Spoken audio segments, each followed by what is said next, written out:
परिवर्तन प्रकृति का सबसे बड़ा नियम है और सबसे बड़ा सत्य भी।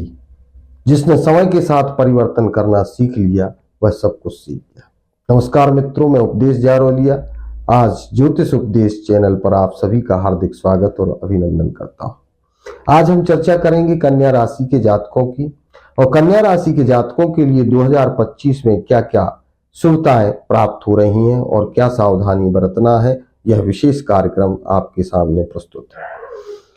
कन्या राशि के जातक 2025 में जनवरी, फरवरी और मार्च तथा मई तक अत्यंत शुभकर समय प्राप्त करेंगे। इस समय में उनकी व्यापार, नौकरी और सब कुछ बहुत अच्छा रहेगा।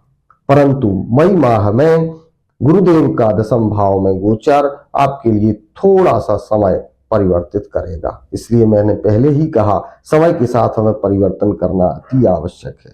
शनिदेव मार्च के बाद से आपके सप्तम स्थान में विराजमान होंगे, जो आपकी साझेदारी और पत्नी के साथ थोड़े से संबंध कमजोर कर सकते हैं।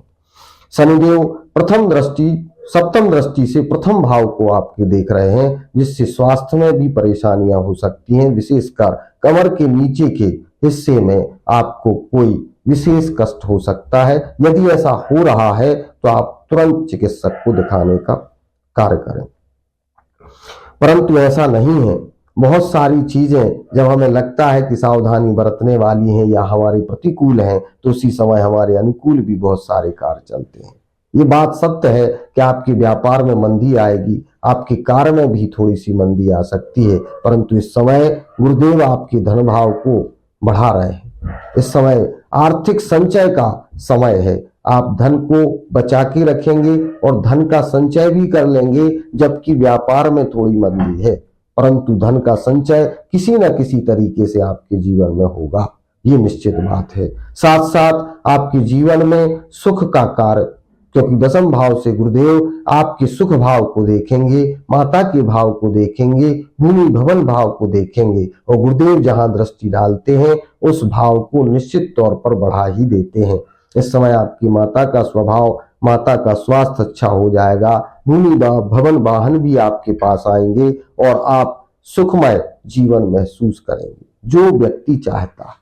कुछ प्रतिकूलताएं हो पर अनुकूलताएं भी हमारे जीवन में आ रही हैं, तो इसलिए ऐसा समझना आवश्यक नहीं है कि किसी ग्रह के प्रभाव से हमारे जीवन में यदि कोई एक प्रतिकूल प्रभाव आ रहा है तो निश्चित उससे एक अनुकूलता भी आएगी। उसी प्रकार से शनिदेव यदि हमें थोड़ा सा स्वास्थ्य में कमी दे रहे हैं या पत्नी से थोड़ा सा हमारा विवाद करा रहे हैं, तो उस समय भी पत्नी और आपके बीच में जो बातें हैं, गलत फहमियां हैं, उनको भी दूर करने का कार्य शनिदेव ही करेंगे और आगे के जीवन को अच्छा करने का प्रयास भी शनिदेव करेंगे। इसी के साथ शनिदेव आपके नवम भाव पर भी दृष्टि डाल रहे हैं, तो हो सकता है कि शनिदेव थोड़ा सा आपका भाग्य कमजोर करें, परंतु यदि उस समय उस जगह पर शनिदेव के कोई मित्र वहां बैठे हुए हैं आपकी कुंडली में, तो शनिदेव उस भाव को बढ़ाते भी हैं। ऐसा नहीं है कि दृष्टि से केवल वो भाग्य को कमजोर करें यदि उनका कोई मित्र ग्रह वहां बैठा है। इसलिए मैं कहता हूं कि जब भी हम किसी वर्ष के साथ आगे बढ़ रहे हैं, अपने जीवन में आगे बढ़ने के लिए योजना बना रहे हैं, तो हमें निश्चित तौर पर अपनी कुंडली का विश्लेषण करा लेना चाहिए किसी अच्छे ज्योतिषी से। यदि आपकी नजर में कोई अच्छा ज्योतिषी है, परामर्शदाता है, तो आप अपने कुंडली का विश्लेषण कराइए और अपनी योजना आगे के लिए बनाइए, क्योंकि कुछ प्रतिकूल प्रभाव और कुछ अनुकूल प्रभाव 2025 में आपके बीच में आने वाले हैं, जिससे इसे हम कहते हैं कि यह 2025 आपका औसतन वर्ष होगा।